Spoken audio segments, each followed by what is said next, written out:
Welcome back to Celebrity Radio. It's Alex Belfield talking to some of the country's biggest stars and some of my favourite people, and we've got one for you today. Ken Morley is an English actor, comedian, legend and institution. I'm delighted to say he joins us on the phone now. How are you? Well, I'm not bad, but unfortunately, I picked a cold up on the West Coast, so I brought it all the way here. Not to give it to everybody, but I've still got it. I've had it 5 weeks, actually. I can't take it off. Thanks to York Hospital, they gave me all the pills in it, so I'm hoping it'll disappear tomorrow. Oh dear. I mean, we haven't got sort of a medical emergency where we need to start calling the pallbearers or anything, have we? Not yet, no. I'm not paying for my own funeral. No, we mustn't, because, I mean, those insurance plans don't come through just yet. Keep fighting on. Thank you for that. Please, if you would. Because we got the pantomime. It's at the Grand Opera House in York. It's Cinderella, the greatest pantomime of all, if you don't mind me saying. And you're in it. And I find you mildly delicious, if you don't mind me saying, Ken. These pictures are marvellous. Thank you. I hope it didn't drive you wild when you saw it. Well, puts me in mind of sort of J-Lo, Britney Spears. I mean, you in a frock and a wig. It's quite compelling. Yes, that's right, yes. Actually, I thought of strolling through the town to do a bit of publicity to see if I got any offers. And did you? No. But it's great to be back here. I'm going to retire next year. And I said, right, I'm going to do one more.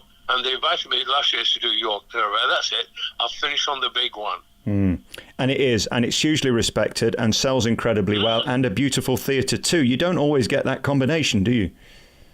Oh, it's stunning, no, because in a way, when you look at it from the front, it's not really spectacular, but when you go inside, you're greeted by this absolutely knockout Edwardian theatre, beautiful seats and stage, and it really does set the whole thing up for the evening, you know. It's a highlight, to be honest. I think the theatre does actually impact on a show. If you're feeling in the mood before the curtain goes up, it's sort of, you're already a step ahead, aren't you? Oh, well, it's brilliant, yeah, because, I mean, normally, you know, you live in a house, you have grey carpets or blue carpets or whatever, but you go into the theatre and it's this vivid red velvet cushions and chairs, and it sort of sets the whole thing up for the evening, really. And then, of course, the music starts and all the lights and everything and the curtains open. It's quite different than sitting at home and watching, you know, I'm a Somebody Get Me Out of Here and things like that. It's a different experience altogether. I don't like the notion that you're retiring. Why? What are you wasting our time with that for? We need you to carry on. Well, strangely enough, my old mate who runs at the Theatre Royal, Berwick, who I've worked with for many, many years, he has just announced that this is his last panto. And when I spoke to him, I said, oh, that's strange, isn't it? We're both got to more or less the same age, and without speaking to each other about it, we both decided to retire at the end of this year and finish with the big one. Because you can't top York.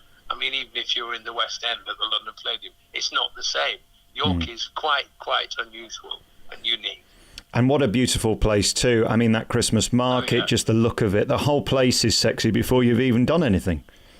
Well, there's only one York. That's it. I mean, York is famous because of its history from Danish and Roman times right through, and its wonderful wall and all the buildings and the minster and everything. But it's entirely, there isn't anything like it in the country. It's the only one. It's like the jewel in the crown, if you wish. I mean, London is London, and cosmopolitans have gone mad. But it doesn't matter apart from St. Paul's and Westminster and one or two cathedrals. But York is entirely unique. And that's why it floods with tourists every year, because they come from all over the world. That's right. Tell me about the retirement. Does that mean you're retiring just from Panto or from show business? No, it means I'm retired. I mean, I don't tour anymore. And I just do the odd thing that I do. You know, I've got a situation where I only do what I like or what I want to do, what's interesting. Whereas when you're young, of course, you have no money and you're dead keen to get into the business, and you'll go anywhere to all over the country. But the reality is set in for me. You know, when you're doing a play, for instance, you're doing a tour, and you do, for instance, York, and then the next theatre next week is in Exeter, and the next one's in Cambridge, the next one in Edinburgh. Travel in this country of ours by car is becoming more and more difficult, as you will know when you're at rush hours. So that is a big problem for one. But getting older is another thing, of course. So I just do tellies and the odd television, and I do this, which I consider to be the pride. And after that, I shall drift quietly off and go and see all the places that I wanted to see and enjoy it. And I've actually bought a motor caravan to go and see them. I just want to see all the beautiful parts of the world that I've gone through in my life when I've been working. You know, you drive everywhere, you do a job, you don't get any time really to look at it. It's like when I came with my wife to York, we came here on a holiday for a week. Now, I've been to York many times before, but to do jobs and various things, but I never really got the time. So for the first time, I could walk the wall. I walked the wall, and then I would see all the shambles and all the rest of it. But with my wife, we had lots and lots of time to do it. It's an entirely different experience than just working somewhere and getting in and then doing and getting out again. Let's talk about Cinderella at the Grand Opera House in York. I mean, as I say, yes. A beautiful fairy tale, the greatest of them all. It's probably the best panto to go out on as well, isn't it? It's the biggest panto, Cinderella. It's because everyone knows Cinderella. It's a wonderful story about a family who are really straightforward and honest, and they don't really have any money. They live in a nice old baronial house, which is Dad's inherited, but like most people, the money's gone and everything. And then he pops off to meet a lady in France who he thinks might have some money and everything, but in fact she doesn't. And then these two dreadful sisters arrive in front of the wife-to-be and meet the daughter, who's a lovely, lovely girl, and just trash her completely. And then you see she's rescued by the arrival of the prince. And like every girl, she wants to meet a lovely prince. In the end, of course, it turns out perfect, and the uglies and everybody else gets what they deserve. It's a lovely story. And Three Bears production do a beautiful job of making it as magical as it can be. That's important too, isn't it? There's an expectation these days. It's got to be a big show. Yes, well, in actual fact, a few years ago, the Pantos got a bit dire, and York was getting a reputation for not having good ones. But when Three Bears took over, they lifted it completely. And this is their third, I think. And they've been a total success. Last year was wonderful with the Beats, which I was in, and did incredible business, and everybody loved it. And this year, I think will be the same. We'll have great fun because, as you say, Cinderella is the biggest pantomime of them all. It's bigger than Aladdin, it's bigger than Snow White. It is the biggest. Tell me about the cast as well. I mean, they've put a lot of money into this. It's a stellar cast, including Michelle Heaton. There's Amy Thompson, a man called Ken Morley. I don't know if you've heard of him. Martin Daniels. Michelle's wonderful. Well, there's Amy Thompson, who's playing the wonderful Cinderella. Martin, as you know, is the son of a famous gentleman. He used to be a conjurer, and he's a conjurer himself. So we're looking forward to all sorts of things coming from him, which he will be doing with the children, of course. So that'll be great fun to have that sort of speciality in it. And there's John D. Collins, who I hope people still recognise. He used to be in Hello Hello as the two gawpy Englishmen, airmen, who'd been hidden in the cafe, Rennie's cafe. I would occasionally open the window and ask them stupid questions like, have they come yet? And all the rest of it. So he's in it. It's nice to see him again. Prince Charming. And we've got a couple of young guys in it, but really good. Jack McGill, who's playing Prince Charming, and Danny Rogers, who's the son of the old chap who used to do the 3-2-1 with the fingers, on the game show. And he's excellent as well. So it's a good, strong cast, which is wonderful. Yeah, he's brilliant, Danny. Tell me about you and your life. When you walk out through stage door and they're waiting for you, of course, I think the thing that you were most famous for, because you did it for so long, was Coronation Street. Is it still great to be associated with Reg, or does it wear a bit thin? Well, the whole thing was, to be honest, it's more difficult to write comedy than it is straight drama. And certainly reflective comedy, which speaks about things like lazy people and unemployment and various things. It's very hard to do, but they decided to do that at that time. So I went in and played the estate manager, and it became instantly popular. So we had 5 really funny years with Sherry Houston, who played my wife, and of course my sidekick, who was my apprentice. And we had a wonderful, wonderful time. But at the end of it, just at the end of the 5 years I was there, they brought in satellite TV. And I remember we had a big meeting, and they said, right, now listen, our normal expectation of an audience is about 15, 16 million a week.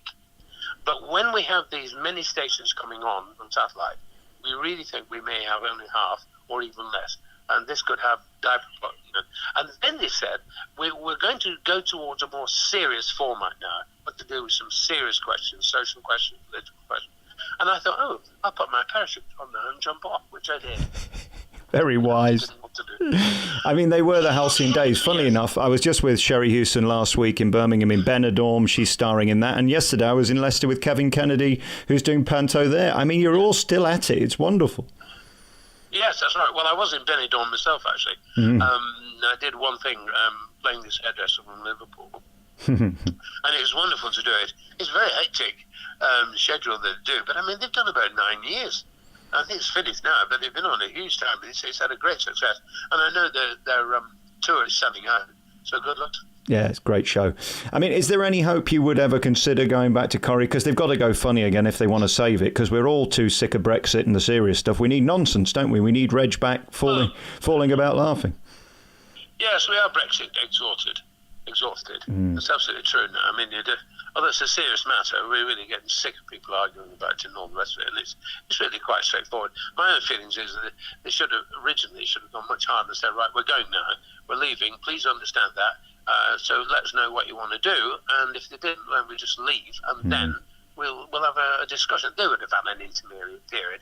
I mean, what do you say in Germany to Mrs. Merkel, when you've got 500,000 right-hand drive Mercedes-Benz parked in a field outside Stuttgart, and they can't send them over? And what are they going to do with the Peugeots and the Citroens and the million gallons of wine and cheese and tomatoes that are standing in a lorry outside of Calais? I mean, it's nonsense. You know, it's just pretense. They should have chopped it and said, right, we're here, let us know if you want to do something. We'll be very amenable, but we want to go on our own, we want to deal with it, blah, blah. So anyway, you're quite right, but we've got bored to death with it now. I'm going to have a Brexit Christmas dinner this year. I don't know whether you are. It's the same as last year's Christmas dinner, but just without Brussels. I think you'll find that'll be in the Panto. Yes, I'll write you that down. can, You don't mind, do you? You can have that. That's my little gift to you this Christmas. Yes. I always love talking to you. Of course, we saw you on Celebrity Big Brother. That was something that we enjoyed seeing you. Any chance of you going into the jungle, or are you done with reality? Well, I've been to Australia 2 times already. And I did go for an interview about it once, and they said, I asked them how much the money would be rather cheaply, and nobody knew, you see, they all denied it. Right. And they said, well, we do fly you out there, you know, business class. And I thought, I thought it'd be sat on the wing. That didn't go down too well. Anyway, I never heard from them. But it's too far for me. I've done it twice already. But I watch it occasionally, you know, it's very popular. Are you any good at the Fanny Van Tootie? Perhaps we could get you on Strictly. Yes, I know. That's for younger people, is this Strictly? I mean, the work. Because last year, you know, we had that lovely lady who was in it, didn't you? Yeah, Debbie McGee, didn't you? Yeah, we had Debbie McGee. And she pulled it. I mean, honestly. I mean, she was a woman. She must be, 60 now? And she was doing things that you couldn't do when you were 24. I know she was ballet trained and everything, but she really, really did exceptionally well. But you've got to be fit. I mean, I couldn't do it. No, it's just ridiculous. Hey, listen, you have a wonderful season at the Grand Opera House in York with Cinderella. It's running from the 14th of December through January 5th. It's always a classic pantomime there by Three Bears Productions. And Ken Morley, always great to talk to you. Thank you so much for your time. Oh, thank you.